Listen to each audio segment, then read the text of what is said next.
Welcome back as we continue the construction of the lifeboats for the Naparima. We were fortunate enough to actually get a plan of the lifeboat, and in here it's a 16-foot wooden gig is what it's referred to, and fairly detailed plans, but it does show that the frames or the ribs would have been 1/2 inch by 1/2 inch, and there's just no way I could build this at that scale. And I have no way of knowing if the actual gigs were built at that as is shown here. So I'm going to try and stick to the plan as much as I can, except for the framing on the side. I had to change a few of the frames because I had cut them too short and they wouldn't fit through the building board. Fortunately, I had made quite a few frames because I am making a second one, and because I was doing a lot of experimentation, we have an excess of frames, so it's not going to be very much of an issue. We're going to start sticking the ribs, and we're going to use PVA. I was very tempted to use a CA, but I won't be able to delaminate it from the building board, so I'm going to stick with the PVA glue.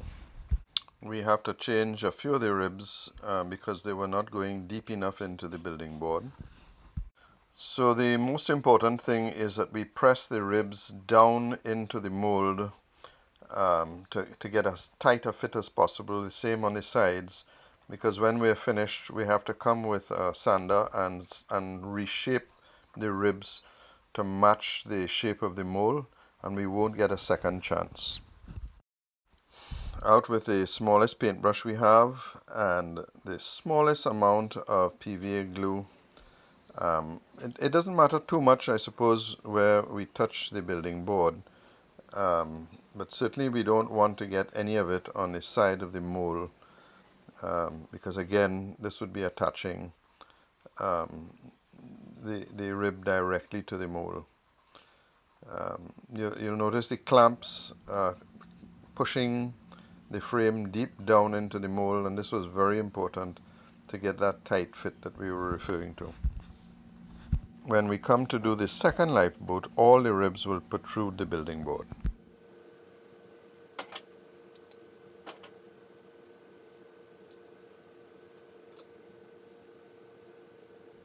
I'm going to leave this until tomorrow so that the glue gets really hard, because now what we have to do is sand all these ribs, or frames as you may prefer to call them, in preparation for the planking of the hull.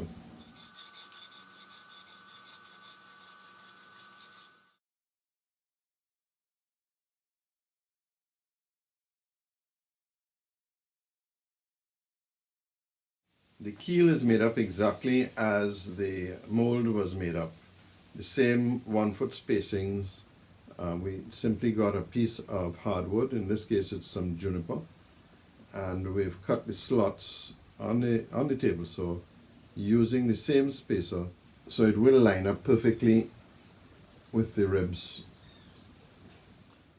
To that we stuck the stern on and the stem, and we've made the stem quite a bit big so that I have something easy to hold on to. And just a final note that in sanding the frames or the ribs down, we're trying to take them just above the mold, as low as possible, so that first of all, so that when we put the planks on, the planks don't stick to the mold, so it has to be above, but it shouldn't be so big that it's sticking out. Again, we're using PVA to stick the keel on, and we want to use the tiniest amount because, again, remember, we're trying to make sure that it doesn't stick to the mold. We did a pretty good job with the PVA, as very little of it got onto the mold. The same, however, cannot be said for the CA, as quite a bit of it escaped and attached to the stem. Out came the turbo cover, which was the ideal tool to cut the rabbet. Ideally, I would have preferred to have done this on the table saw, which would have given me a perfect rabbet, but it would have weakened the piece to such an extent that it just wasn't worth it. And so we used a file to straighten it out, and in the end it came out pretty good. We've cut up some 4-inch mahogany, and we're now going to put on the garboard strake, which I've pre-bent. The first thing we do when we are about to start the planking is to work out the number of planks. The planks are 4 inches wide, and you can do the measurements on the model, and it works out we need 34 planks. So we've actually cut 40 planks so that we have a safety measure inside. The process continues, again being careful, and you also have to coat the inside of the plank that you are attaching. In the case of the ribs, it's just a tiny little dash of glue on each rib. The biggest problem really was clamping the pieces without actually damaging the plank, because the mahogany is quite soft, and it caused a bit of an issue. To give the model a little strength, we decided to add the shear strake, which will give it some level of stability. And the challenge continued to be the difficulty in clamping the pieces. So that remains the challenge we face. Just like when we are planking a regular model, we do the various distances on the frames, and we see that the taper begins from 0 to frame 3 and from 10 down to the stern. Using these dimensions, we went onto the cutting board and put a taper both at the bow and at the stern. As we started installing additional planks, there was a slight raising of the plank against the rib. So again, we started using regular clamps to pull it down so that it was tight against the rib. Sometimes we use a clamp to pull it towards the keel, but we try to minimize that as much as possible.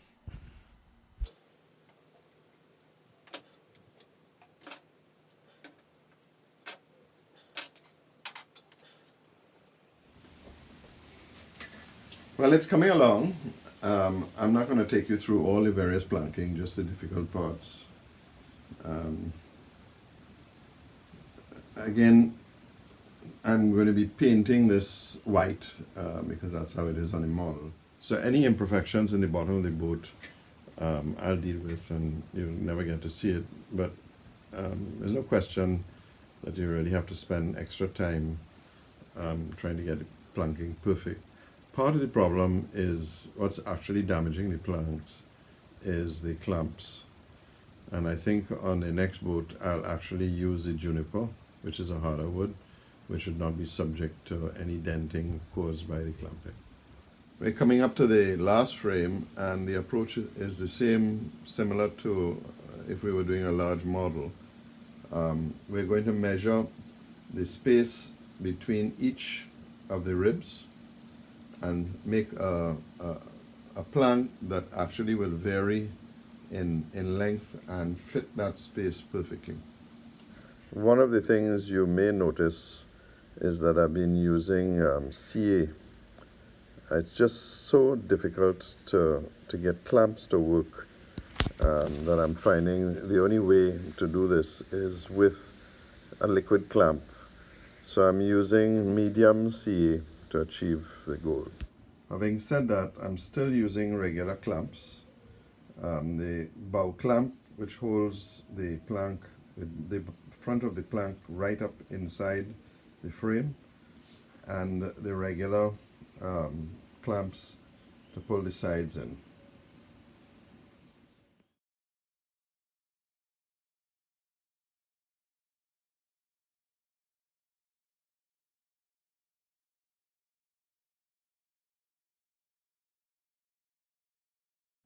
So here we go. The final board is complete, and we'll take all the clamps off, and here you have a model totally planked using a mold with frames intact. The best time to do the cleanup is while the boat is still in the mold. That's, you've got all the strength of it being held together. So again, I would suggest that whatever you're going to do in terms of work on the hull, that you do it now.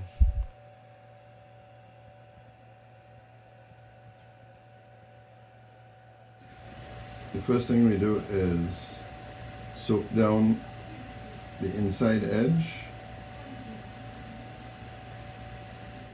We still needed to add a utility knife ready to cut off all the lines where the glue had strayed and attach the side of the boat to the building frame. But once it came off, wow, real excitement. I was so happy. Before we take it out of the mold, we're going to do all the final cleanup because the support is there. We're going to beef up the shear strake. There's a rub rail that's just below the shear strake. The gunnel we'll have to wait until it pops out of the mold. But really very happy with it. Now we cut off the excess ribs simply because they could break in the wrong direction, and it's better to get rid of them now. And then we needed a little bit of shaping to do because we'd actually planked higher than the actual side of the boat. And now we're adding the shear strake to the side. The model is just so flimsy that if we didn't beef it up, the odds of us breaking it were pretty high. So we put this on. This is not the rub rail. Unfortunately, it did not come out of the mold too well. The CA stuck to the mold in spite of the mold release wax. The PVA didn't, but the CA didn't. So I'll have to rethink that, and it is repairable. I will get it repaired, put the stern back on. That was the bad news. The good news is I have a friend who is a commercial boat builder, Paul Amon, better known as English, and I really should have gone to him before I started doing this just to get his advice. But you know us, we never seek advice up front and wait until a disaster like this happens. And what Paul introduced me to and gave me a little sample this morning is a product called PVA, quite interestingly, same as the glue, which is polyvinyl in alcohol. And it's a water-based product that we can spray or paint onto the mold. And he almost guarantees me that it will come off. It creates a film, and he even says if the film if it's giving trouble, you simply put some water on it and it will dissolve in water. So it's again very easy cleanup.